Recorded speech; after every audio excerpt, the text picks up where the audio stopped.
Halo guys, ketemu lagi dengan Fred Channel. Anda baik-baik saja, itu harapan kami. Ya walaupun situasi sekarang ini seperti ini, tapi ya kita banyak berdoa aja supaya apa yang sedang terjadi di tengah-tengah bangsa ini, virus corona itu hilang cepat. Ya, oke, sekarang saya masih tetap di rumah, nggak kemana-mana, stay at home.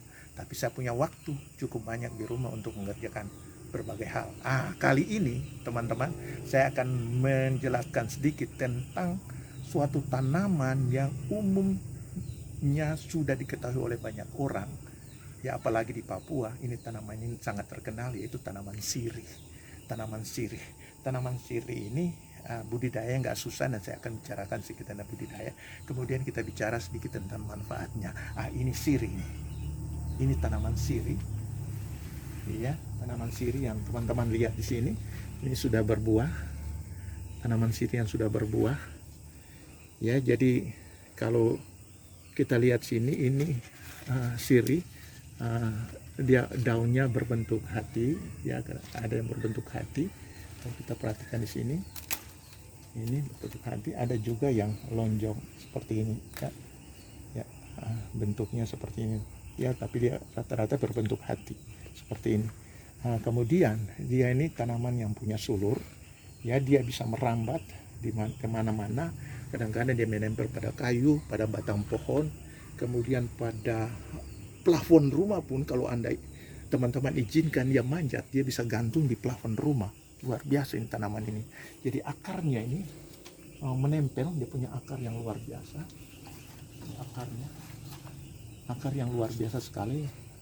Dia akan menempel di pohon dan dia tancap situ.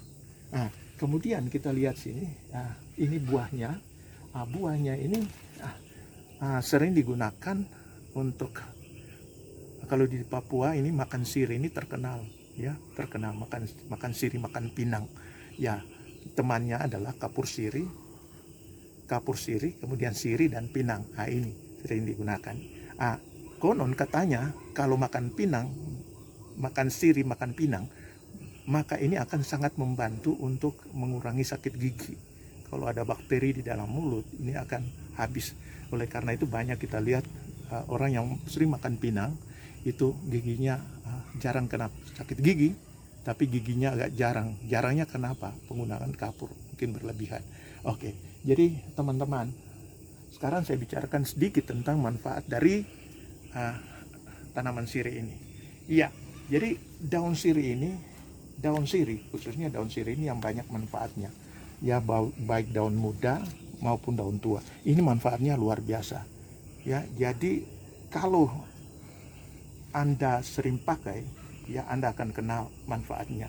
Ya, bagaimana memanfaatkan daun sirih adalah kita mengambil beberapa daun sirih ini, ya, kita rebus daun sirih ini, ya, mungkin dalam 4 gelas air kita rebus, kemudian sampai dengan tinggal 1 gelas.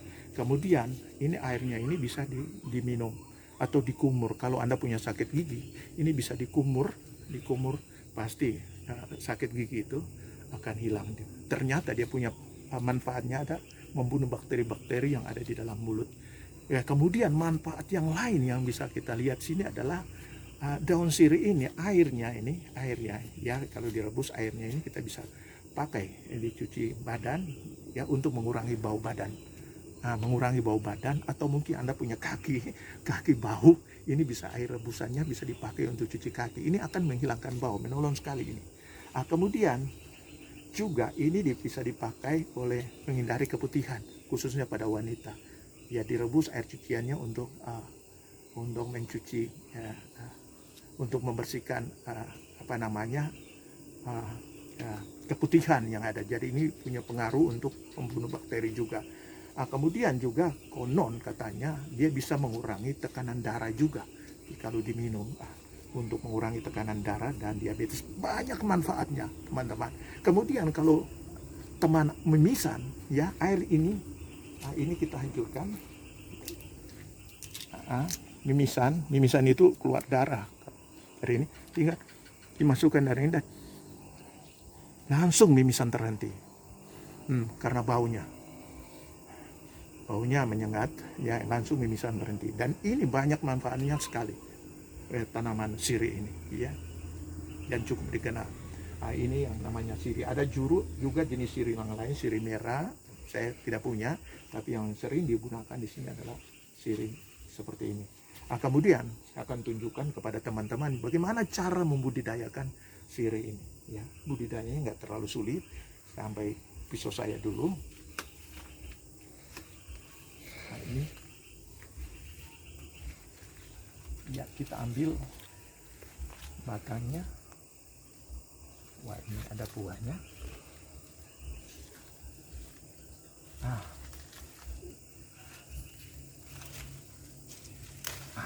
jangan terlalu tua, jangan terlalu muda. Nah, ini, jadi ini tidak terlalu tua, tidak terlalu muda. Ya, hilangkan daun-daunnya yang ada. Ya, ini masih bisa dipakai.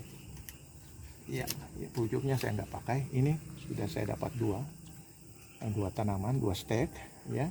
Jadi ini, dan selanjutnya bisa kita gunakan tergantung Anda mau tanam berapa banyak stek, silakan. Tapi ini setelah Anda mendapatkan stek, pilih stek yang tidak terlalu tua, tidak terlalu muda, kemudian ditanam bisa langsung di tanah, bisa langsung di dalam polybag, ya. Jadi gini. Tapi kalau polybag ini mungkin tempat tumbuhnya terlalu sempit, agak susah. Kalau bisa setelah dia tumbuh, Anda pindahkan ke lapangan. Nah, jadi buku yang satu ini Anda tempatkan di dalam tanah, dia akan tumbuh tunas dari buku yang berikut. Jadi tanam 2 buku akan lebih baik, atau 3 buku. Ini juga tanam 1 buku terpendam di dalam tanah, kemudian buku berikutnya ini akan tumbuh tunas. Iya, kemudian dia membutuhkan kelembapan yang cukup, ya. Oleh karena itu sering kalau kita lihat orang menanam sirih itu biasanya dia tanam di bawah pohon gitu. Pohon di bawah pohon dalam arti kata penyinaran cahaya cukup hanya 30% yang masuk, 70% terlindung. Jadi jangan menggunakan cahaya yang terlalu banyak. Karena begini, kalau misalnya pencahayaan yang terlalu tinggi itu akan pengaruh terhadap kandungan unsur-unsur yang ada di dalam daun sirih itu. Ya, dan biasanya kalau pencahayaannya tinggi, itu aromanya akan lebih jelas, lebih kuat. Kemudian zat-zat itu akan lebih banyak. Tapi kalau di bawah tempat yang terlindung sama sekali, maka ini aromanya dan zat-zat yang ada di dalam itu akan kurang. Oleh karena itu, perhatikan tempat tumbuh. Kemudian pencahayaan itu juga penting, Anda perlu perhatikan itu, sehingga akan menolong sekali. Jadi daun sirih ini kandungan yang ada di dalam sirih ini tergantung tempat tumbuhnya, tergantung juga kelembapan dan pencahayaan yang ada. Jadi saya ingatkan, jangan sampai Anda tempatkan di tempat yang terlalu terlindung, tidak ada sinar matahari, ataupun langsung di bawah sinar matahari langsung. Jangan. Tetapi berikan naungan sekitar 70% ternaung, 30% terkena cahaya seperti itu. Itu akan lebih baik. Oke, teman-teman, itu sedikit tentang ini. Kemudian jangan lupa kita siram dulu. Ini disiram. Ini dia tidak sulit untuk tumbuh, paling gampang tumbuh tanaman ini, paling gampang, cepat sekali. Ini kurang lebih 4 hari, 5 hari ini sudah mulai kelihatan mata tunas mulai muncul, ya, mata tunas. Tapi ini tergantung dari steknya yang diambil. Saya katakan tadi bahwa stek ini harus jangan terlalu tua, jangan terlalu muda, ya, itu akan lebih baik. Oke, itu aja teman-teman. Sekian saja informasi dari saya tentang tanaman sirih, tentang khasiatnya dan bagaimana pembudidayaannya. Sekian saja informasi dari saya. Jangan lupa subscribe dan berikan komentar seperlunya. Sampai jumpa pada informasi berikutnya. Bye.